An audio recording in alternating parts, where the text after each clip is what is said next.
हरिओम। भगवद गीता के 18वें अध्याय के 28वें श्लोक के आज चौथे दिवसीय सत्र में आप सबका मैं हार्दिक स्वागत करता हूँ। आइए शांति पाठ से आरंभ करते हैं। एक बार को अपने फोन साइलेंट कर दीजिए।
Page number 145, page number 6.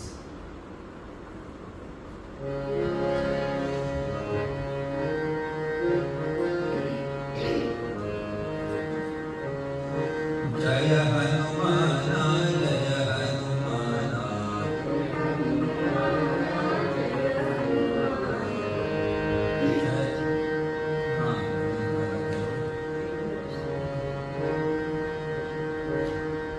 जय हनुमान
प्रतिबोधिता भगवता नारायणेन स्वयं व्यासेन कृतिनां पुराणमुनिना मध्ये महाभारतम् अद्वैतामृतवर्षिणीं भगवतीं अष्टादशाध्यायिनीं अम्ब त्वामनुसन्दधामि भगवद्गीते भगवद्वेषिणीम्।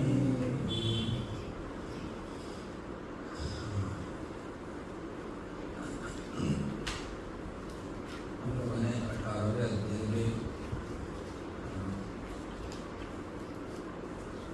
34, 35, 27, 37 श्लोक देखे थे।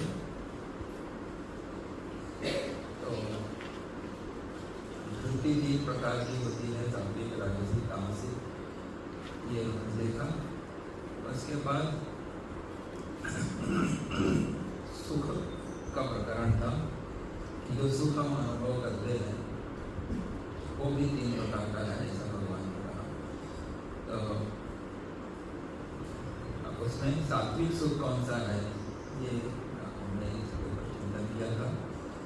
तो उसके लिए जो कहा कि उस आरंभ में विष की तरह होता है और परिणाम में अमृत के समान होता है, ऐसा कहा है। तत्सुखम सात्विक अमृत और आत्मबुद्धि प्रसाद है, ऐसा कहा। तो जब हमारी बुद्धि जो है वो शुद्ध हो जाती है, निर्मल हो जाती है, एकाग्र हो जाती है, आत्मा में लग जाती है, तो उसी का प्रसाद है, फल है कि हमको ये सात्विक सुख प्राप्त होता है। तो ये हमने कल देखा था, ये सत्र में देखा था इस तरह से। सात्विक सुख का मतलब क्या है, ये हमने देखा है। विष की तरह कहा है आरंभ में, क्योंकि विष कड़वा होता है ना पीने में।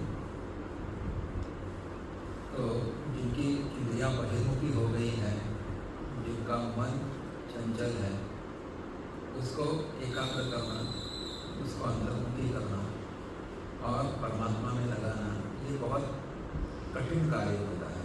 तो इस दृष्टि से विष की तरह होता है। लेकिन वही अगर किसी बाह्य विषय में अगर मन लगाना हो तो बहुत सहज स्वाभाविक होता है और उसका आनंद भी इंस्टेंटली मिलता है, और उसका आनंद इंस्टेंटली मिलता है, इसलिए वो सुख जल्दी मिलता है और सुख अमृत की तरह होता है और राजसिक सुख है। तो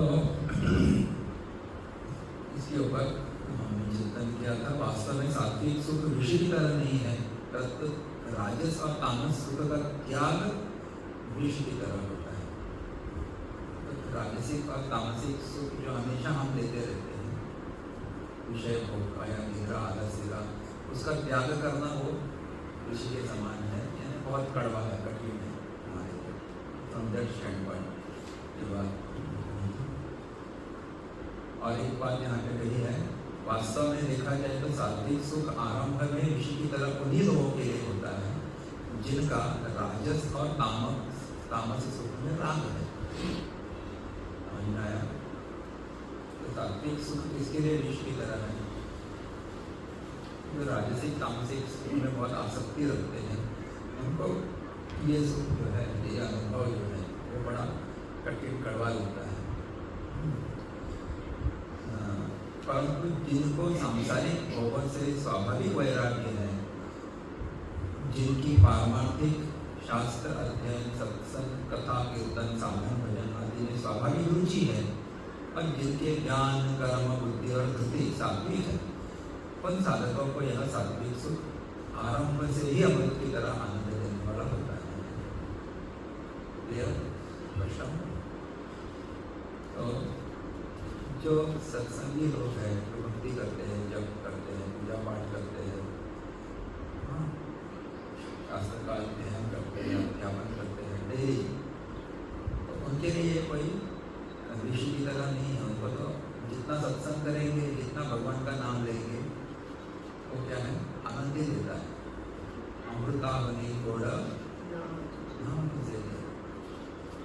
उससे भी उनको भगवान का नाम मीठा लगता है, उसको नित्य स्थापना करते हैं, दिमाग को चलते हैं काफी। लेकिन उसके विपरीत जो रजोगुणी है उनको ये सब जो है कड़वा लगता है। परिणाम है अमृतोपमम। यहाँ पे कहते हैं साधन करने से साधक में सत्व गुण आता है। सत्व गुण के आने पर इंद्रियों और अंतःकरण में स्वच्छता, निर्मलता, ज्ञान की दीप्ति, शांति, निर्विकारता आदि सद्भाव सद्गुण प्रकट हो जाते हैं। इन सद्गुणों का प्रकट होना ही सात्विक सुख का परिणाम है। परिणाम में अमृत की तरह होना है। इनका उपभोग न करने से अर्थात इसमें रस न लेने से वास्तविक अक्षय सुख की प्राप्ति हो जाती है। तो परिणाम है अमृतोपमम है जो कि सात्विक सुख का परिणाम ही है कि हमारी इंद्रियां, हमारा मन ये सब स्वच्छ हो जाता है, निर्मल हो जाता है। ज्ञान की ज्योति अंतःकरण में प्रकट हो जाती है, सद्गुण प्रकट हो जाते हैं। तो ये इनका प्रकट होना ही यहाँ पे कहा है कि ये अमृत की तरह होता है। लेकिन एक बात यहाँ पे वो क्वेश्चन करते हैं कि सात्विक सुख का भी हमको भोग नहीं करना चाहिए, अन्याय है। तो समाधि के तो दृश्य हमारे अगर अवस्था है, मन एकाग्र हो जाता है, एक सात्विक भाव में चला जाता है, जब करते हुए चिंतन करते हुए, और अगले दिन वैसा नहीं हुआ तो दुखी नहीं होना चाहिए। और पहले दिन जब हो जाता है तो बहुत एक्साइटेड भी होने की जरूरत है। तो उसी को सात्विक सुख का भोग करना कहा गया है। तो जस्ट कहते हैं आलते स्वागतम को या गच्छन्तम न निवार्य। कभी मन की सात्विकता, एकाग्रता, शुद्धता अधिक हो जाती है, हमको जब हमें अलौकिक आनंद मिलता है, ध्यान का अलौकिक आनंद मिलता है, तो उसका रसपान नहीं करना चाहिए। बड़ी सूक्ष्म बात है। तो रसपान करते रहने से फिर वो भी एक दिन नहीं मिलता है तो फिर आप दुखी हो जाएंगे, वो भी बंधन का कारण बन जाता है। सत्वम सुखे हाँ, तो सत्व गुण भी हमको बंधन में डालता है। 14 दिन में तो ये इस प्रकार से वो बंधन में डालता है। तत्सुखम सात्विकम प्रोक्तम। तो ये सब सात्विक। अरे राजसिक सुख कौन सा है? क्या वहाँ पे सुख संज्ञा न बदनाती ऐसा कहा था 14 अध्याय। अब राजस सुख का वर्णन अगले श्लोक में करते हैं। 38वें श्लोक चैप्टर 18। विषयेन्द्रिय संयोगात् यत्तदग्र्यमृतोपमम् परिणामे विषमिव तत्सुखं राजसंस्मृतम्। विषयेन्द्रिय संयोगात् यत्तदग्र्यमृतोपमम् परिणामे विषमिव तत्सुखं राजसंस्मृतम्। यहाँ पे कहते हैं यत् सुखम, जो सुख विषय इंद्रिय संयोग, इंद्रियों और विषयों के संयोग से होता है, तत् वह अग्रे अमृतोपमम्, आरंभ में अमृत की तरह, और परिणाम में विषम, परिणाम में विष की तरह होता है, इसकी तरह प्रतीत होता है, इव प्रतीत होता है। तत् राजसं स्मृतम, अतः वह सुख राजस कहा गया है। राजस सुख अपोजिट है सात्विक। क्या?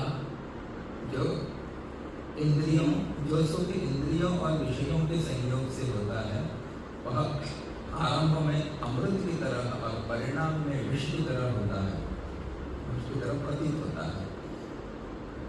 वह सुख राजस कहा गया है। तो इसको कहा है कि विषय इंद्रिय संयोग, राजसिक सुख मिलता कैसे है? हमारे इंद्रियां जो है, कौन सी इंद्रियां है? हमारे श्रोत्रम, त्वक, चक्षु, घ्राण, हमारे श्रोत्र है, त्वचा है, चक्षु है, रसना है, जीव है, कर्णांग है, पंच ज्ञानेंद्रियां है। ऐसे पंच कर्मेंद्रियां भी है, वाक, पाणी, पाद, वायु, हाथ, पैर, वाणी है, और मल और मूत्र का विसर्जन करने के लिए दो इंद्रियां हैं। ऐसे पंच कर्मेंद्रियां भी है। अभी इन सबके अपने अपने क्या है, आवड़ीचे विषय रहते हैं, आवड़ीचे पसंदीदा विषय रहते हैं। तो विषयों का पसंद नापसंद अपने संस्कारों के ऊपर होता है। कुछ व्यक्ति को कुछ विषय अच्छे लगते हैं, किसी को वो विषय अच्छा नहीं लगता। एक आइसक्रीम का ही उदाहरण लेंगे तो आइसक्रीम में भी इतनी वैरायटी है आजकल। किसी को कोई फ्लेवर अच्छा लगता है, किसी को वही फ्लेवर अच्छा बिल्कुल नहीं होता, बिना खाए बैठे लेकिन वो खाएगा नहीं। बाकी सब लोग एंजॉय करते हैं, लेकिन वो मुझे कोकोनट टेंडर कोकोनट मुझे पसंद नहीं है। बड़े बड़े लोग भी 50-60 वर्ष के लोग भी, बचपन में हम तो तरसते थे, वो 5 पैसे का आइसक्रीम ले चूसते थे। 5 पैसे का आइसक्रीम लिया है लाइफ में 1980s। तो हमारे घर में एक डिब्बी रहती थी, जिसमें खर्चे के लिए पिताजी पैसा रखते थे, वो माँ यूज़ करती थी, और जो चेंज वगैरह रहता था वापस उसी में रखते थे। लेकिन वो आइसक्रीम वाला आ गया।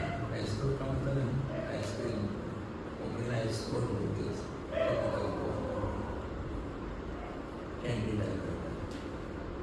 हम लोग 4 लोग थे भाई बहन। मेरे मैं सबसे छोटा, तो मेरे बड़े वाले सब लोग गए 10-10 पैसा लेके, तो बच्चे समय वो आया, उन्होंने सबने 10-10 पैसे का आइसक्रीम लिया और खाने लगे। बाद वहाँ भी मैं थोड़ा लेट से पहुँच गया, 5 पैसा बचा जाना था।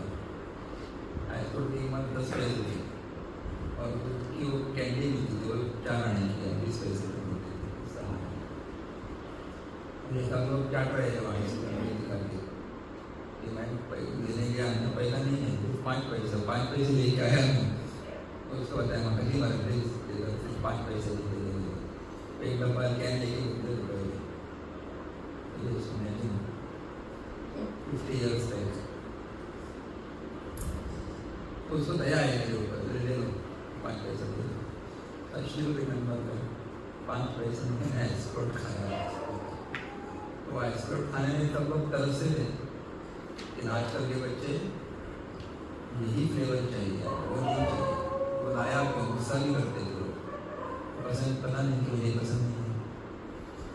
तो केवल इंद्रियों का विषयों के साथ संबंध हो जाए आपको आनंद मिलेगा ऐसा नहीं है जरूरी।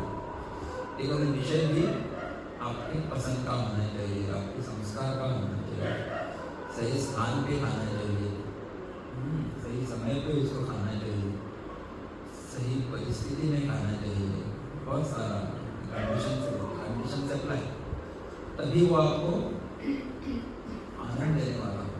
घर में किसी की मृत्यु हो गई और आपकी फेवरेट कोई पिज़्ज़ा ला के देते, खाओ मजा आएगा, तुम्हारा बड़ी बात चाहिए, परिस्थिति क्या है और क्या खिलाया जा रहा है। So many things are there. इसीलिए वहाँ पे कुछ तो कैजू फेस्टिवल था ना गोवा में, तो उसके पहले उसको पोस्टपोन किया गया। तो पहलगाम में हिंदुओं की, पर्यटकों की, हिंदुओं की 28 हिंदुओं को मारा गया। इस बात दुख मनाने के लिए, दुख या श्रद्धांजलि अर्पण करने के लिए वो मज़ा और मजे का जो प्रोग्राम था उसको पोस्टपोन किया गवर्नमेंट ने, क्योंकि पूरा भारत दुख मना रहा है और हम लोग यहाँ पे सेलिब्रेशन कर रहे हैं। वेरी गुड, तो संवेदनशील होना चाहिए। तो विषय इंद्रिय संयोग, विषय और इंद्रियों का सहयोग अलग अलग परिस्थितियों में जब होता है, सही परिस्थिति में हो जाता है, सही समय पे सही व्यक्ति के द्वारा सही भाव से आपको विषय दिया जाए, तभी आपको क्या होगा, सुख मिलेगा। विषय इंद्रिय संयोग का, तो हर एक इंद्रिय का अपना अपना विषय है। कान का विषय है शब्द है, शब्द से तात्पर्य है और मीठा संगीत हो या फिर आपकी स्तुति कोई कर रहा है तो आपको आनंद मिलेगा। दृश्य यानी आपका पसंदीदा व्यक्ति आपके सामने हो, स्थान सामने हो, देन यू गेट जॉय। तो आपको पता है एक्सपांड दिस नाउ।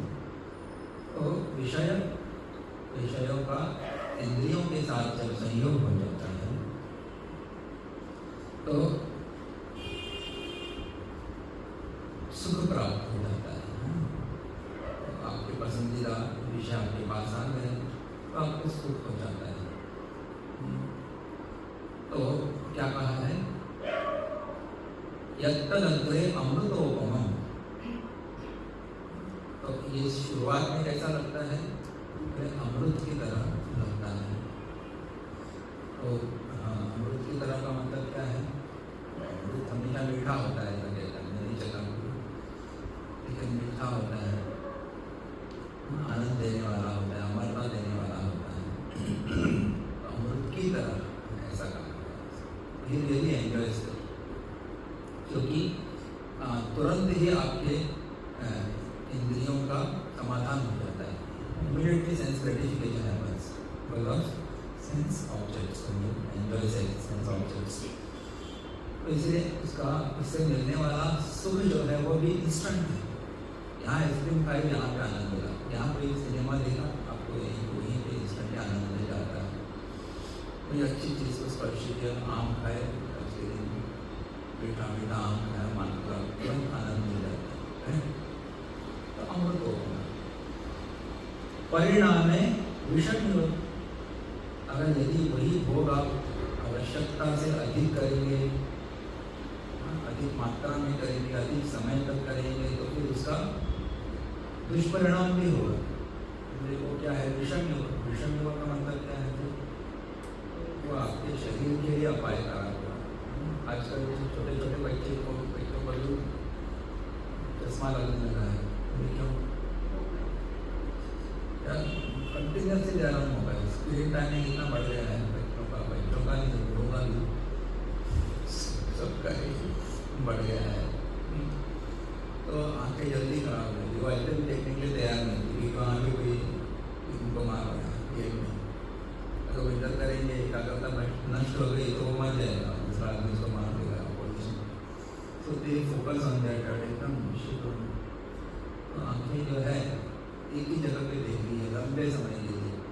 आपको कोई वो एक्सरसाइज नहीं होता, यहाँ पे अलग अलग कोई नीड़ो जो बोलते हैं ना, परिसर नहीं है, पहाड़ी है, छोटे छोटे इतनी ही हमारी दृष्टि रही है, तो प्रॉब्लम्स क्रिएट होते हैं। इसलिए परिणाम में विषम योग। अधिक मीठा खाएंगे आवश्यकता से अधिक तो आपको डायबिटीज होगा, अधिक नमकीन खाएंगे या तीखा खाएंगे और फिर उससे भी प्रेशर बढ़ेगा, सो मेनी प्रॉब्लम्स भी ज़्यादा है। ये किसकी तरह है, विषय की तरह है। तो विषय की तरह जो कड़वी लगने वाली दवाइयाँ लेनी पड़ेगी, उसका निवारण करना है। हर दिन इंसुलिन देना पड़ता है, अगर शुगर प्रॉब्लम एक बार शुरू हो जाए ना, इंसुलिन तो टैबलेट। हाँ, विषय इंद्रिय संयोग, विषय और इंद्रियों के संयोग से उत्पन्न होता है। तो इसके लिए पहले कहा था अभ्यास करना पड़ेगा, सात्विक सुख के लिए अभ्यास जरूरी है, लेकिन इसके लिए अभ्यास जरूरी नहीं है। विषय इंद्रियों को मिलते हैं और जो सुख मिलता है उसके लिए अभ्यास करना पड़ता है, लेकिन जब करने के लिए जो सुख के बाद जो सुख मिलता है उसके लिए बहुत अभ्यास करना पड़ता है। कितने साल लगते हैं, कभी कोई जन्म लगते हैं। बहुत सुखदाची जोड़ी विठ्ठल विठ्ठल पसंद आना, इसलिए बहुत जन्म जन्म के सुकृत होने चाहिए, तभी विठ्ठल पसंद होते हैं, प्रिय लगते हैं, उनका नाम लेना प्रिय लगता है, उसके पुण्य चाहिए जन्म जन्म का।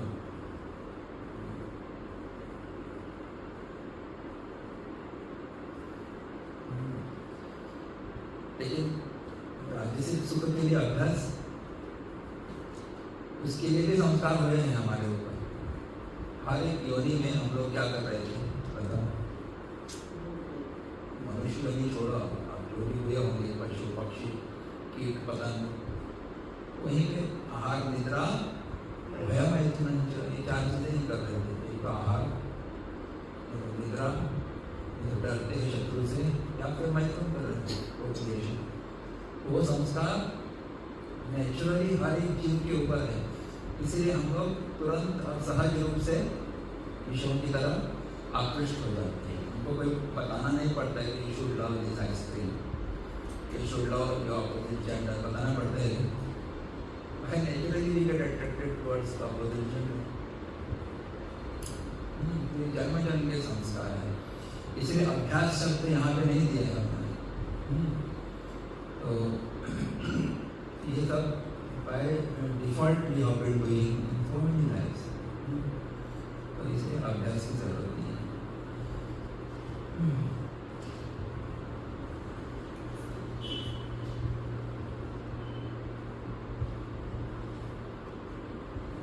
यहाँ पे दूसरी बात कहते हैं, यत्त तदरे अमृतोपम। राजस सुख को आरंभ में अमृत की तरह कहने का भाव यह है कि सांसारिक विषयों की प्राप्ति की संभावना के समय मन में जितना सुख होता है उतना सुख मस्ती और राजीपन विषयों के मिलने पर नहीं रहता। मिलने पर भी आरंभ में संयोग होते ही जैसा सुख होता है, थोड़े समय के बाद वैसा सुख नहीं रहता। अब विषय को भोगते, उस विषय को भोगते भोगते जब भोगने की शक्ति क्षीण हो जाती है, उस समय सुख नहीं होता, प्रत्येक विषय भोग से अरुचि हो जाती है।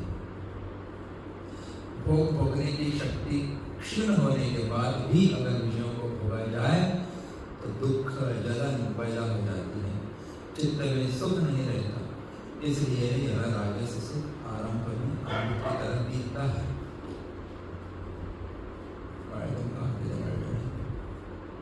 अमृत की तरह है, यहाँ पे भी केवल शब्द आना चाहिए।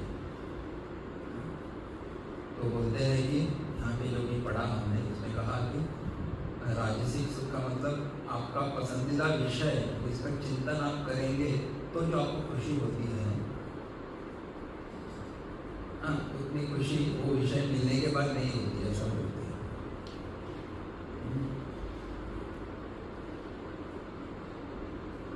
उतना सुख मस्ती और राजीपन विषयों के मिलने पर नहीं रहता।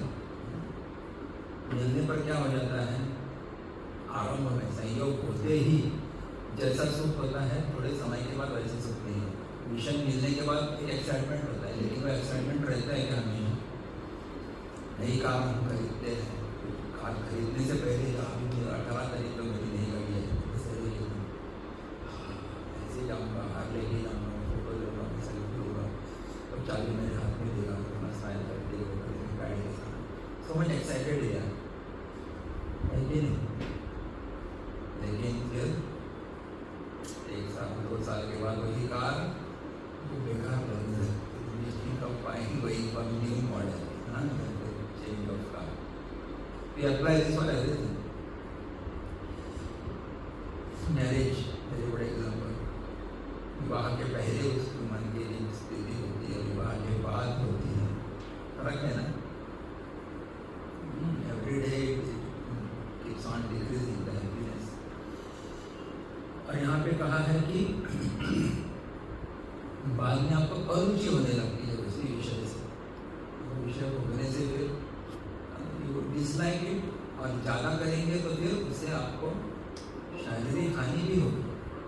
एक बार डायबिटीज़ हो गया मीठा खाने से, उसके बाद भी आप कंटिन्यू करेंगे खाना तो फिर इवन डाई, इतना शुगर बढ़ जाएगा कि आपको फिर अटैक भी आ सकता है, स्ट्रोक आ सकता है, कुछ भी हो सकता है।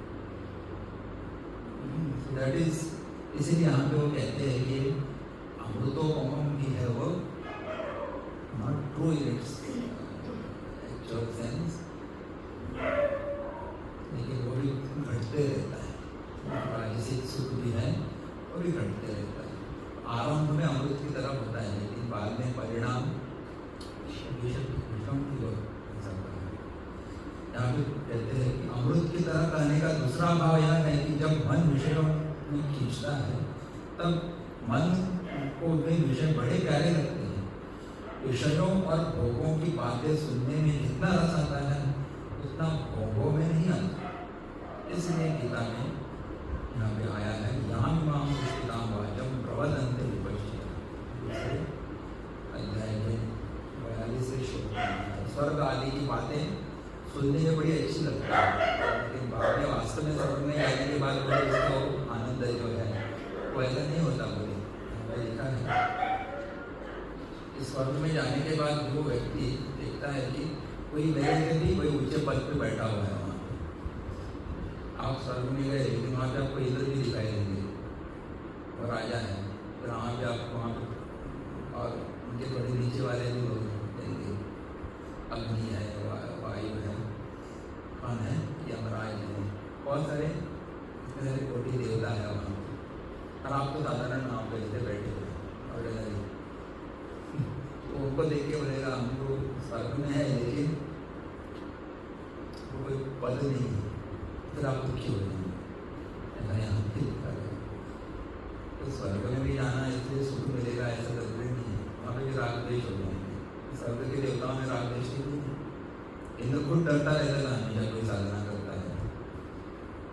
100 बार अश्वमेध यज्ञ किया, तो फिर 100वीं बार कंप्लीट होने नहीं देता था। क्यों? वो इंद्र बन जाएगा, जो व्यक्ति करता है ना वो जीव जो है बाद में इंद्र बनेगा, इसलिए इसको डर लगता है। तो वहाँ पे भी राग और द्वेष होते रहते हैं। परिणाम में विषमिव, इसका तो परिणाम का मतलब है कि भोगते भोगते उसमें निरसता आ जाती है। भोग होते हैं वही वही वही वही same thing, there is no higher degree, it remains the same. And त्याच सातकराम प्लीज आता आपल्याच पाहिजे आठवड्यापर्यंत जेवण जेवण जेवण सुद्धा त्या गवा कंटाळ्याला म्हणून त्यांना दुसऱ्याकडे ते रगेल गेल्याने खाली आवडे झाले म्हणतो same thing for that other person also. कारण you want something different then you enjoy it. Yes,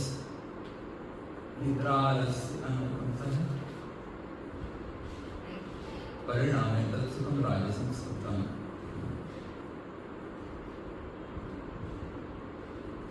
अभी विषम, विषय का मतलब क्या है इसके बारे में यहाँ पे सुंदर बात बताई है. विष क्या करता है हमको? बोले एक जन्म में मारता है विष. आज विष करते रहे आज नहीं और विषय जो है वो इसी जन्म में बहुत बार मानते रहते हैं, जन्म जन्म में भी मानते रहते हैं. विषय sense objects keep on killing us in every life and in this life also every day almost. विषय भोग करेंगे तो फिर आपको शारीरिक मानसिक पीड़ा होती है, तो हर दिन होती है. इसलिए इसको विषम की वजह विषय से भी थोड़ा अधिक ही है. और राजस्व जब राजस्व परिणाम में विष की तरह है तो फिर राजस्व देने वाले जितने लोग हैं उन सबको सुख भोग के अंत में मर जाना चाहिए. परंतु राजस्व तो विष की तरह मारता नहीं, प्रत्युत विष की तरह अरुचिकारक हो जाता है.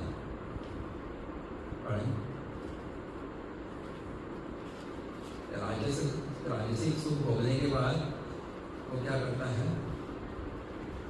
विष की तरह. विष का परिणाम क्या है? आदमी को मारता है. तो बोलते हैं राजस्व भोगने के बाद आदमी मर जाना चाहिए. हमारा एग्जाम्पल आइसक्रीम खाने के बाद आनंद मिल गया तो उसके बाद विष उठा है, बट ऐसा नहीं होता. वो फिर वो क्या हो जाता है? विष की तरह अरुचिकारक हो जाता है. देख रहे हैं तो इंटरेस्ट तो कमी होता है. पता होता आइसक्रीम खाया था रेडी जाते गुलाब जामुन असं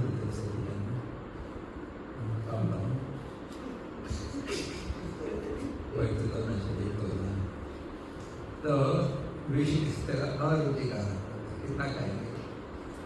मानपुरा कभी लग रहे थे, आप खाते रहो मानपुरा, देखो क्या हो जाता है.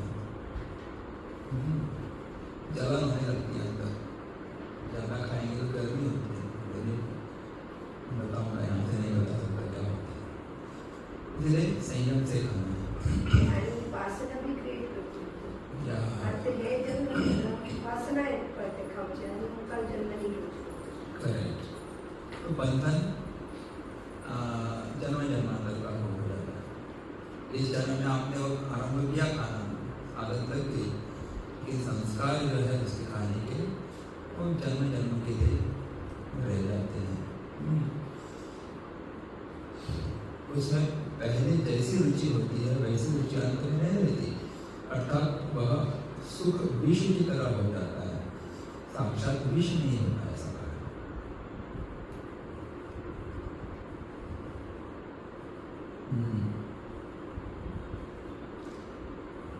अच्छा, तत्सुखम राजसम सुखम। तो सात्विक सुख के लिए तो प्रोक्तम पद कहा था।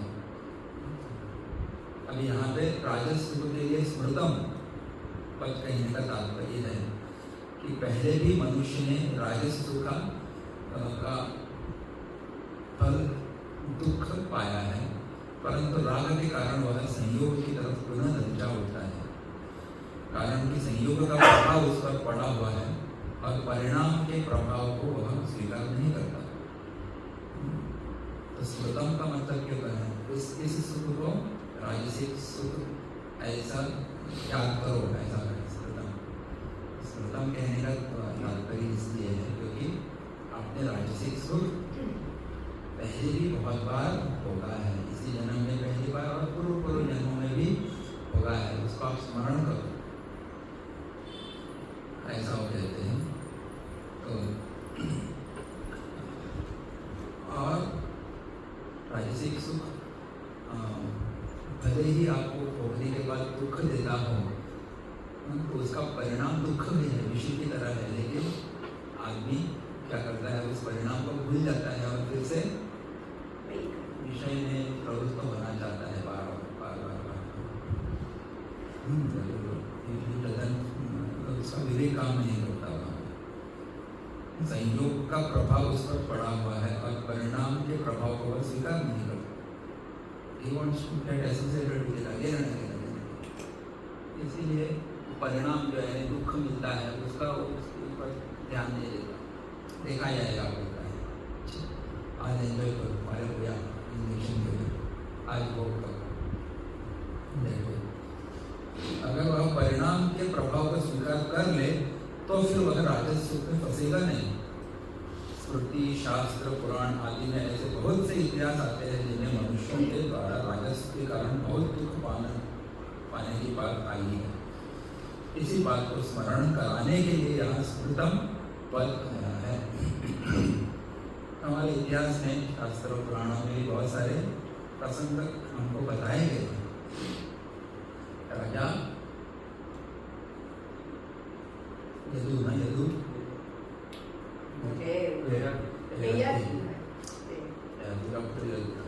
ययाति राजा की बड़ी प्रसिद्ध कथा है वहाँ पर। तो वो अपने पुत्र की जवानी भी लेता है, स्टेज में लेता है। वो बूढ़ा हो गया है लेकिन उसकी भोग की वासना इतनी है, ही वांट्स यूथफुल, तो अपने पुत्र की वो एक्सचेंज कर लेता है, उसको बूढ़ा बन जा, मैं तुम्हारी जवानी लेता हूँ और फिर से भोग भोगता हूँ। तो फिर से पत्नी के साथ पूरा भोग भोगते रहता है और बाद में इस निष्कर्ष पे पहुँचता है। कौन सा श्लोक ही है, मुझे नहीं आता। वो कहता है कि विष्णु की आप कितना भी विषय भोग करेंगे तो वो किसकी तरह है, अग्नि में घी डालने के तरह है। जितना घी डालेंगे अग्नि में वो उतनी भी और भड़केगी, कभी तृप्त नहीं होती, और चाहिए, हालत बढ़ती रहती है। वैसे विषय की अग्नि भी क्या है, उसमें आप विषय डालते रहेंगे इंद्रियों में, उनकी इच्छा जो कम नहीं होती है और बढ़ती रहती है। There is no end to it. इसीलिए कोई सच्चा सुख उसमें नहीं है, तो भगवान का भजन कीर्तन करने में है, इसलिए वो अपने एक्सचेंज कर लेता है वापस और फिर खुद संन्यास लेके जंगल में चला जाता है हायर साधना के लिए। इसको कथा है, ऐसे बहुत सारी कथाएं हैं, आप सबको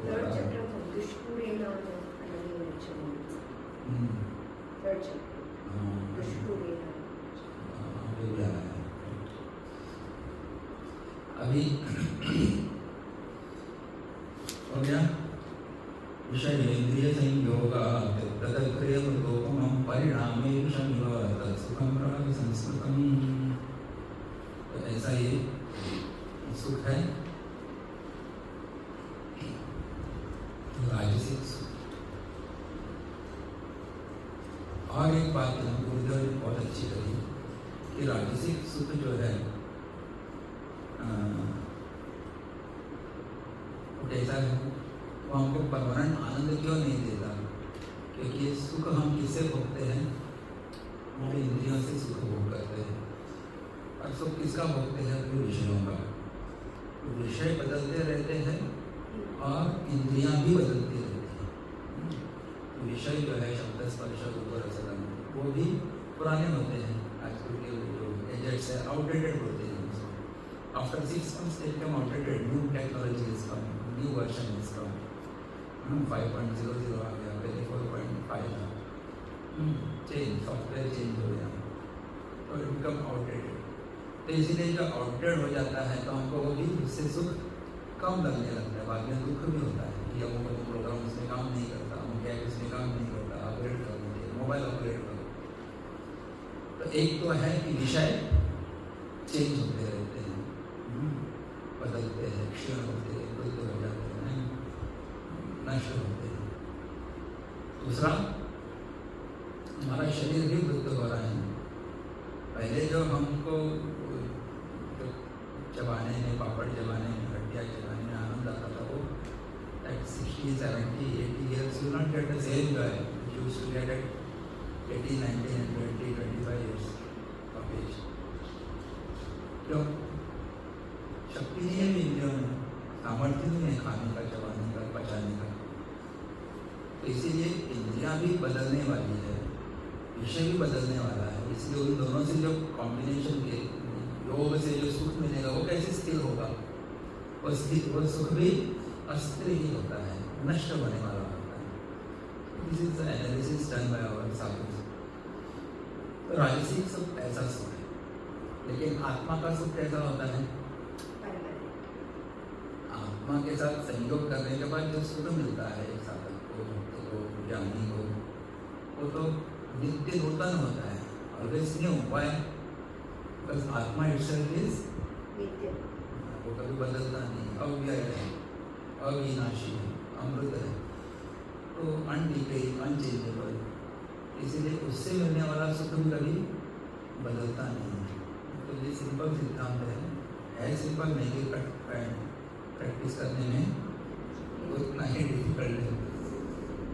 तो इसीलिए जो सात्विक योग है फिर ऐसे हायर एंड हायर चॉइस लेते हैं, not same and same, higher and higher,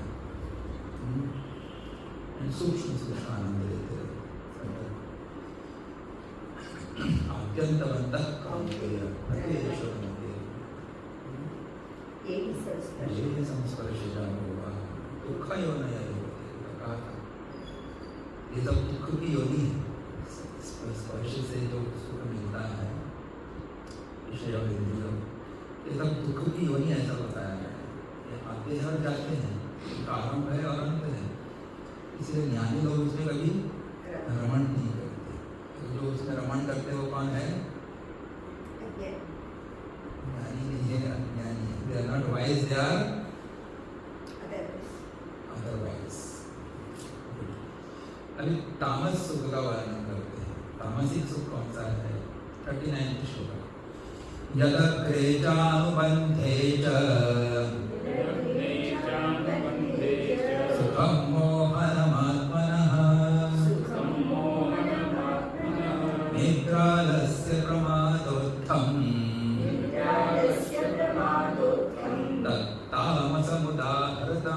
तत्तामसमुदाहृतम् यदग्रे चानुबन्धे च सुखं मोहनमात्मनः निद्रालस्य प्रमादोत्थम् तत्तामसमुदाहृतम्।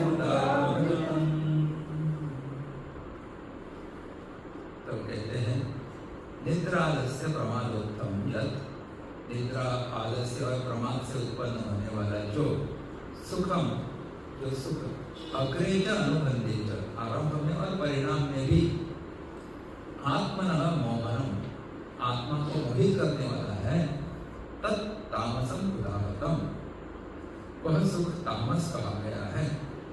निद्रा, आलस्य और प्रमाद से उत्पन्न होने वाला जो सुख आरंभ में और परिणाम में भी अपने को मोहित करने वाला है, वह सुख तामस कहा गया है।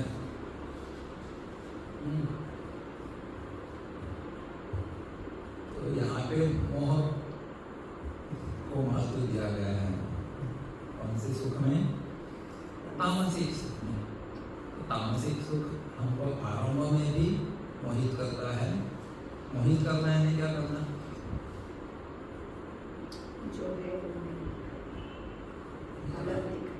हमारे विवेक को, विवेक शक्ति को कम कर देता है या नष्ट कर देता है। Power of discrimination becomes less और नो जीरो बन जाता है। जब मोहित हो जाता है, राइट को रॉन्ग समझता है, रॉन्ग को राइट समझता है, सही को गलत, गलत को सही, अनित्य को नित्य मानता है, नित्य को अनित्य मानता है, और फिर वो उस सुख में रमण होने लगता है, रमना चाहता है। इसलिए उसको कहा है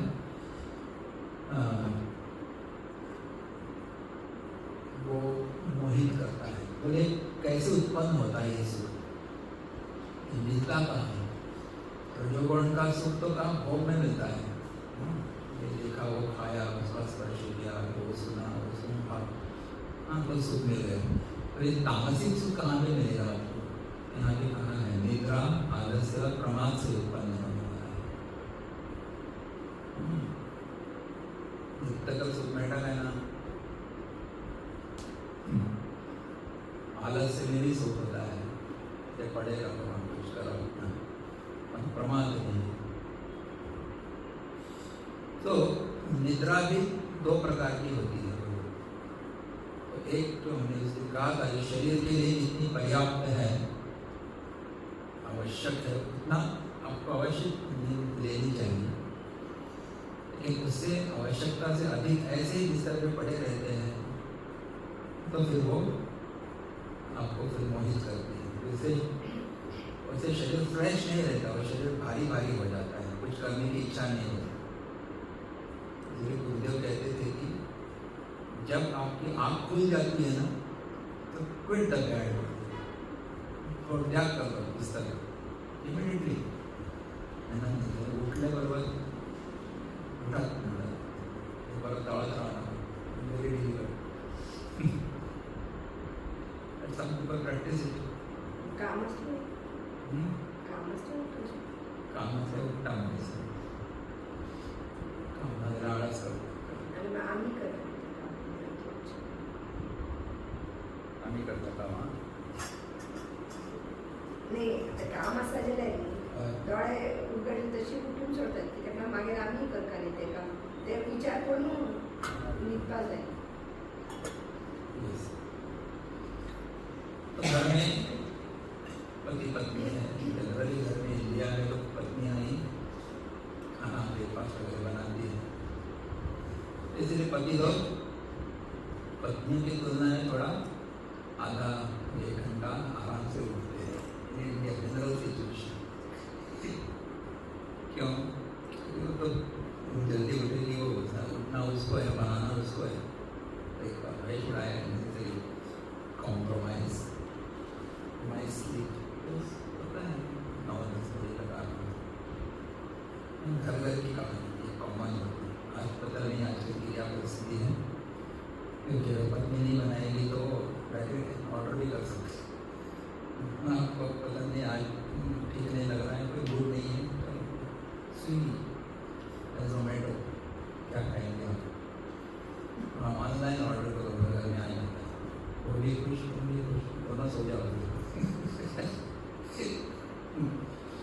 यदग्रे चानु बंदे सुखम मोहन निद्रा। तो निद्रा यहाँ पे कहा है, जब राग अत्यधिक बढ़ जाता है तब वह तमोगुण का रूप धारण कर लेता है। राग का मतलब क्या है? आसक्ति। राग आणि द्वेष असतात आणि आवडी निवडी म्हणतात.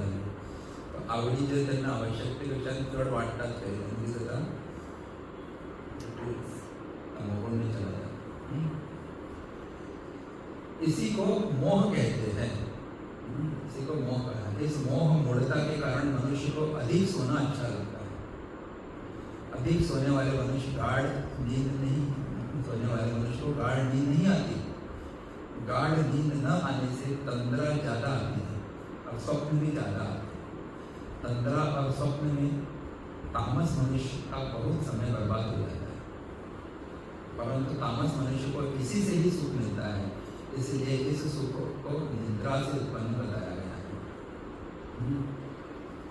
गाढ़ नींद नहीं आती, तंद्रा और स्वप्न ज्यादा तंद्री लग रही है. तो ये वो फुलफिलिंग एक्सपीरियंस नहीं होता नींद का भी. नींद सही कौन सी है, उठने के बाद आपको फिर से सोना है ऐसा नहीं लगना चाहिए. प्रैक्टिस पर इस पर परत आणि हँगओव्हर झाल्यावर दिसतात त्याला फ्रेश ना होणं नींद किती कम्प्लीट जावं ना किंवा निंदेचे जे सॉरी पोटा त्या कम्प्लीट जावं ना तो परिणाम त्याचा प्रभाव निघतो जावं ना दाखवायचा. ये तो कमी है.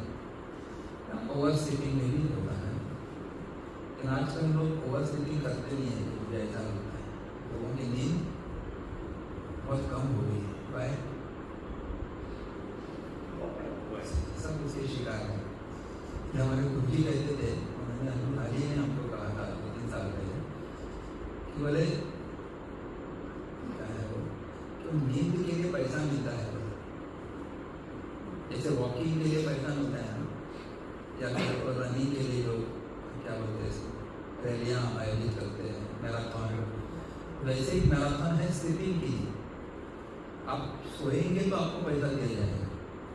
अपनी इंटरेस्टिंग वीडियोस है, ज़्यादा मुझे डिटेल्स नहीं पता क्योंकि लोग सोते नहीं हैं. युवाओं की वगैरह बहुत नींद कम हो गई है आज, क्योंकि रात भर फिल्म देखेंगे, चैट करेंगे, OTT आते हैं, एक सीरीज के बाद दूसरा सीरीज आ जाता है पट. तो आगे क्या होगा, आगे क्या होगा, दैट तो क्यूरियस. तो 5 सकाळी पर्यंत चालू सांगतो फुल 10 एपिसोड एक रात्री कव्हर करतात ते बँगलोर. तो स्लीप एंड अर्न मनी ऐसा भी कुछ तो है कॉन्सेप्ट. आपको ज़्यादा अगर इंफॉर्मेशन है तो मुझे शेयर कर देना. कोई ऑनलाइन देख रहा है तो कैन कमेंट ऑन दिस. अच्छा, जब तमोगुण अधिक बढ़ जाता है तो मनुष्य की वृत्तियाँ भारी हो जाती हैं. फिर वह आलस्य में समय बर्बाद कर देता है. आवश्यक काम सामने आने पर वह कह देता है कि फिर कर लेंगे, अभी तो आराम कर रहे हैं. इस प्रकार आलस्य अवस्था में उसको सुख मालूम देता है, परंतु निकम्मा रहने के कारण उसकी इंद्रियों और अंतःकरण में शिथिलता आ जाती है. मन में संसार का फालतू चिंतन होता रहता है. अब मन में अशांति, शोक, विषाद, चिंता, दुख होते रहता है. तो ये क्या है, निद्रा का परिणाम है, तमोगुण का परिणाम है. तो आलस्य में क्या क्या हो जाता है. आलस्य का ही सुपरलेटिव डिग्री कौन सी है. आलस्य भी और बढ़ जाएगा तो फिर वो क्या है, निद्रा, आलस्य और प्रमाद. तो इसके लिए तो प्रमादी व्यक्ति क्या करता है इसके बारे में यहाँ पे बताया. वह प्रमाद 2 तरह का होता है, अक्रिय प्रमाद और सक्रिय प्रमाद. घर, परिवार, शरीर आदि के आवश्यक कर्मों को न करना और निकलने बैठे रहना अक्रिय प्रमाद है. खाते जबाबदारी करब ना, बेस्ट टाइमपास करो, पसंद राहतो, वो क्या है, अक्रिय. करबा पहले करब ना, ये अक्रिय प्रमाद है. यानी व्यर्थ क्रियाएं, देखना, सुनना, सोचना आदि करना, बीड़ी, सिगरेट, शराब, भांग, तंबाकू, खेल, तमाशा आदि दुर्व्यसनों में लगना और चोरी, डकैती, झूठ, कपट, बेईमानी, व्यभिचार, अभक्ष्य भक्षण आदि दुराचारों में लगना सक्रिय प्रमाद है।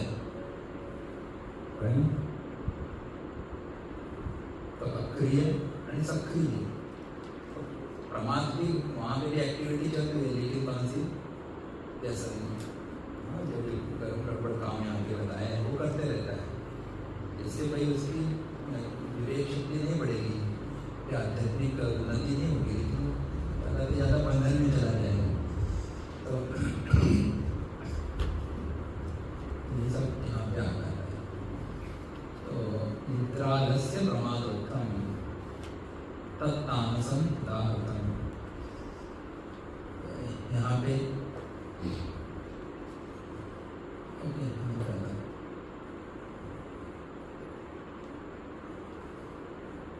युक्त निद्रा और अति निद्रा से यहाँ पे बताया है, बताया है।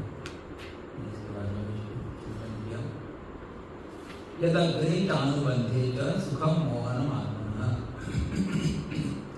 निद्रा, आलस्य और प्रमाद से उत्पन्न हुआ जो सुख है वो आरंभ में भी और अंत में भी हमको बंधन में ही डाल देता है, हमको मोहित कर देता है। तो वहाँ पे विवेक नहीं रहता वहाँ पे। तो जिस प्रकार से ये पशु पक्षी कीड़े वगैरह हैं जो कैसे रहते हैं, इस प्रकार के मोहित रहते हैं हमेशा, तो ऐसा मनुष्य भी हो जाता है। कौन से? सुख में, तामसिक सुख होते होते वो भी लाइक एनिमल होंगे, इंसेक्ट होंगे, क्योंकि उनका भी वहाँ पे कोई विवेक वगैरह कोई शार्प नहीं होता, केवल भोग भोगते रहते हैं, आलस में पड़े रहते हैं, लेकिन लाइफ स्टाइल रहती है ऐसे। बहुत सारा चिंतन है, आप जितना सोचेंगे उसमें बहुत और अधिक बातें मिलेंगी यहाँ पे।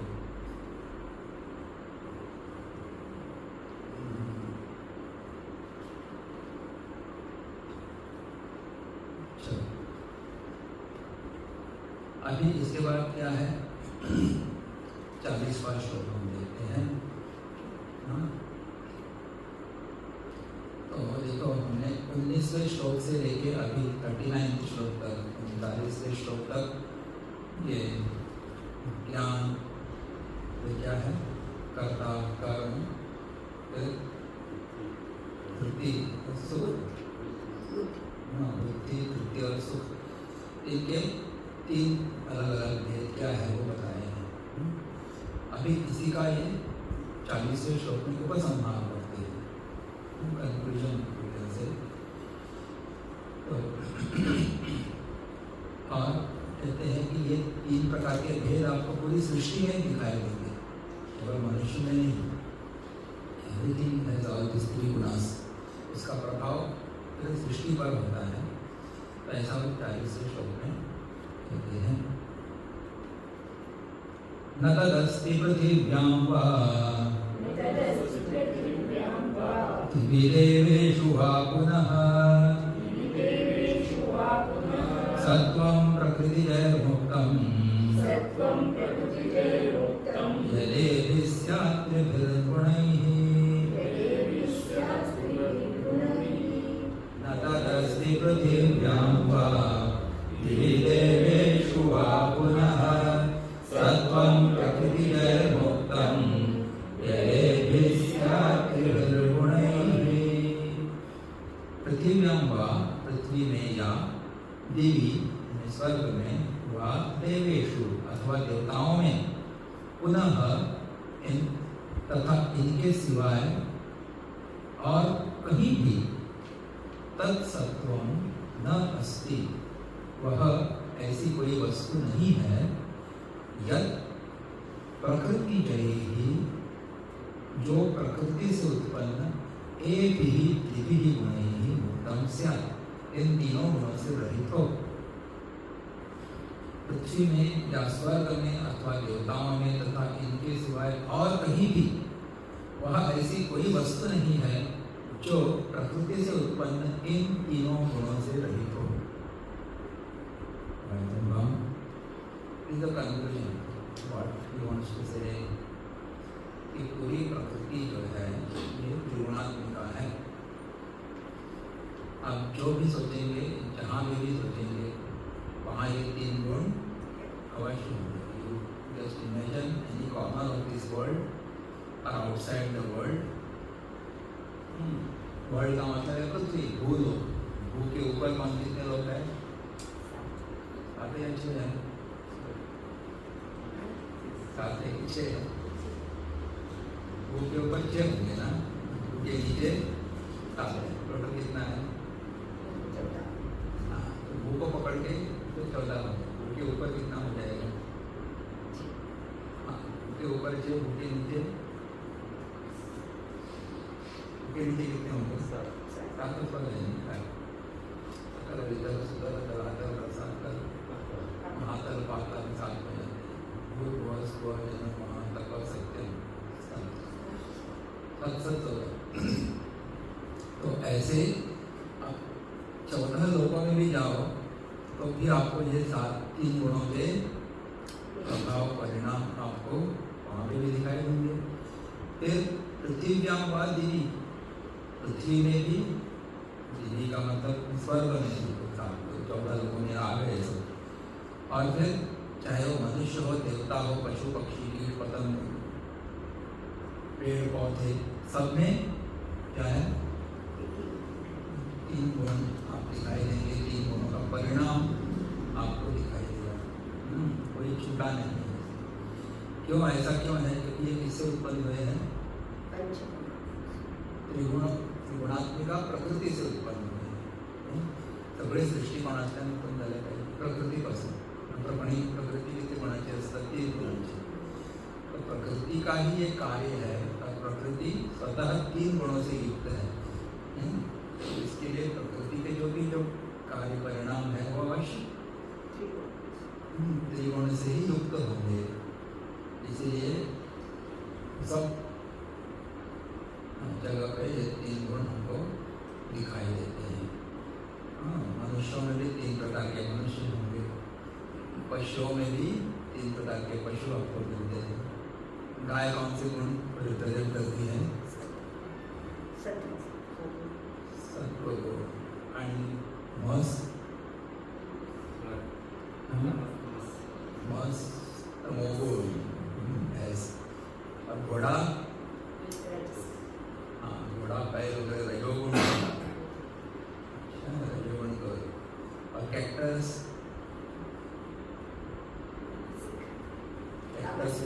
तमोगुण.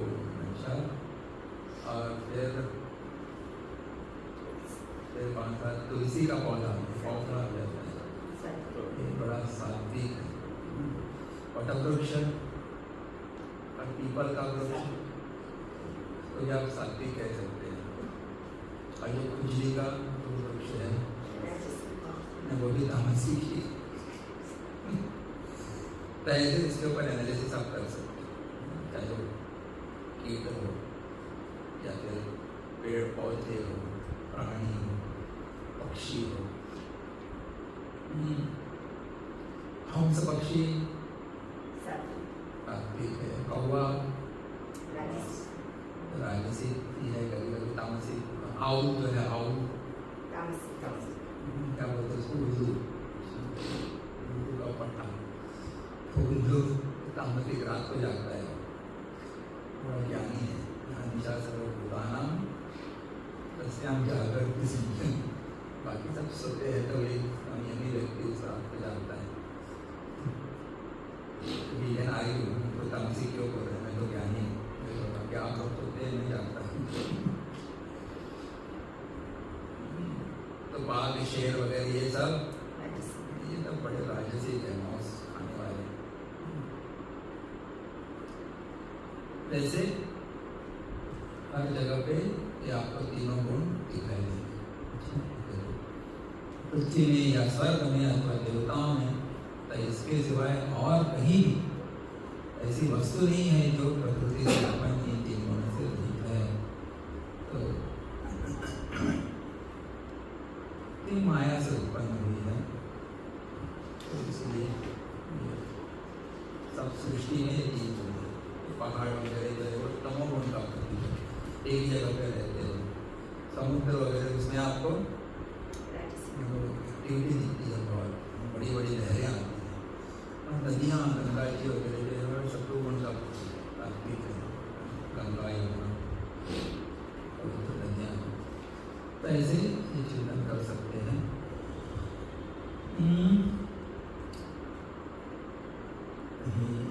यहाँ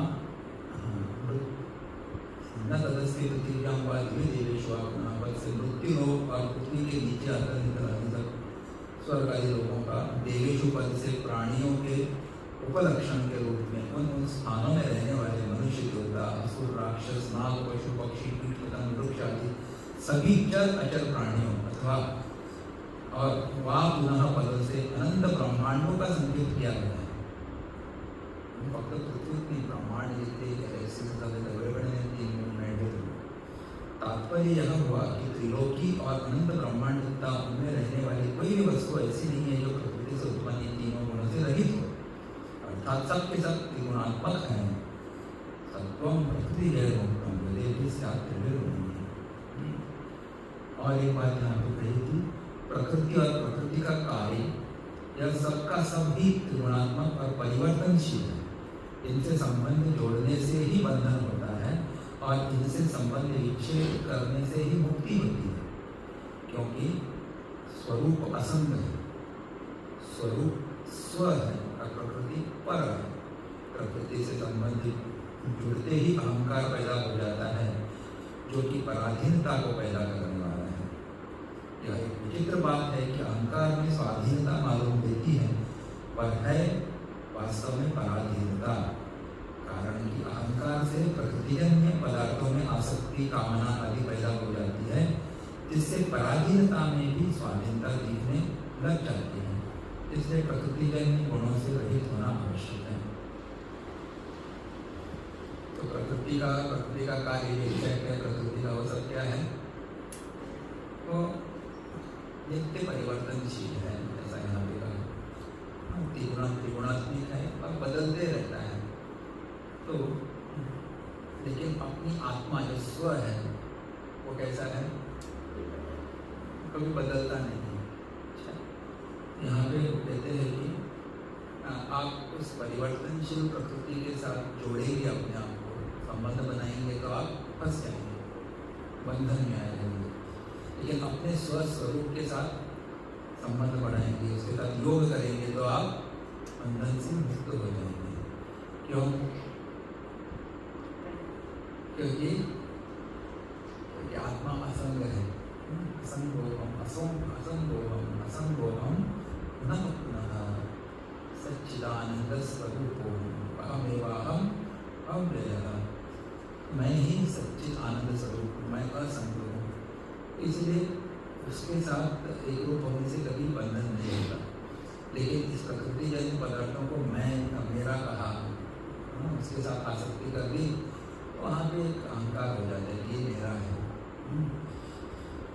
और फिर यहाँ पे कहा कि वहाँ पे कोई एक वस्तु व्यक्ति मेरा है ऐसा हम मानते हैं, तो उसका तो लोगों को लगता है कि मेरे स्वाधीन है, लेकिन आप उसके पराधीन हो जाते हैं, ऐसा कहा है।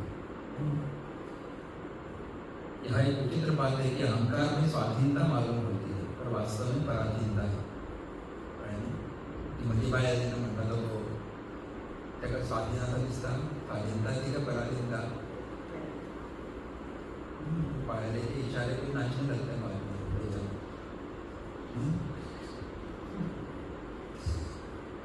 पराधीन हो जाते हैं, कारण के अहंकार के प्रकृतिजन्य पदार्थों में आसक्ति, कामना आदि पैदा हो जाती है, जिससे पराधीनता में भी स्वाधीनता दिखने लगती है। तो ये that it is not yours, you think it is yours, then you become what? आप उसके गुलाम बन जाते हैं और आपको न चलते कोई भी हो, कोई भी वस्तु हो। इसीलिए हमको क्या करना चाहिए? तीनों गुणों का ही त्याग करना है। बट बिफोर दैट एटलीस्ट तमोगुण का पहले त्याग करो, फिर रजोगुण का, फिर शत्रुगुण का भी त्याग करना है। नित्य सत्वस्तो भव ऐसा कहा है। गुणातीत बन, 14वें अध्याय में गुणातीत का लक्षण कहा बताया है, वो कैसे रहता है, कैसे व्यवहार करता है। तो we all should become that, and that is the goal of everybody actually.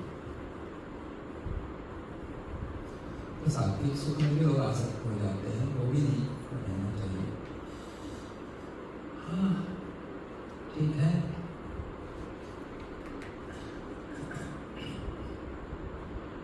अभी इसके बाद ये तीनों गुणों का प्रभाव हर मनुष्य में भी होता है, और फिर मनुष्य के भी हमारे शास्त्र ने 4 वर्ण बताए। शास्त्र ने बताया, भगवान खुद कहते हैं कि मैंने बनाया है। चातुर्वर्ण्यम मया सृष्टम गुण कर्म विभागशः। गुण और कर्म के विभाग से मैंने 4 वर्ण बनाए हैं। 4 वर्णों का वर्गीकरण का कारण ये है 3 गुण। तो 3 गुणों का प्रभाव मनुष्य के शरीर, मन, बुद्धि के ऊपर भी होता है, और उसके अनुसार भगवान ने उनको फिर ब्राह्मण, क्षत्रिय, वैश्य, शूद्र इस प्रकार से भेद बना के बनाया है। और उन सबका भी लक्षण बताया है कि ब्राह्मण का व्यवहार कैसा होना चाहिए, कैसा होता है, क्या होना चाहिए। क्षत्रिय का क्या, तो उसमें कौन से गुण का प्राबल्य होता है, कौन सा गुण कम इसमें होता है, और कौन सा गुण सबसे कम होता है। परसेंटेज वाइज अगर आप देखें तो सत्व गुण जो 80% है, रजोगुण 15% है, तमोगुण 5% है, तो कौन सा वर्ण है, ब्राह्मण वर्ण है। उसी प्रकार रजोगुण समझो 80% है, फिर सत्वगुण 15% ही है, और तमोगुण 5% है, तो कौन सा वर्ण का होगा, तो क्षत्रिय है। फिर रजोगुण 80%, नेक्स्ट तमोगुण है वो 15% है, और 5% सत्वगुण, तो वो कौन, वो वैश्य है। और लास्ट में तमोगुण 80% है, फिर नेक्स्ट रजोगुण है, और सत्वगुण केवल 5%। तो क्या है, गुणों की आकृति से वो शूद्र है। इन सबके क्या क्या लक्षण है, क्या क्या कर्म है शास्त्र के अनुसार, ये प्रकरण भी आरंभ होगा। It also very interesting. क्षत्रिय के वो क्या लक्षण होते हैं, क्या कर्म होते हैं, ब्राह्मणों के क्या गुण होने चाहिए, और शूद्र क्या करते हैं, क्या उनके क्या कौन सा स्वभाव है। इसका प्रकरण अभी 41 श्लोका से शुरू होगा। हम कल देखते हैं, वेरी नाइस पोर्शन इससे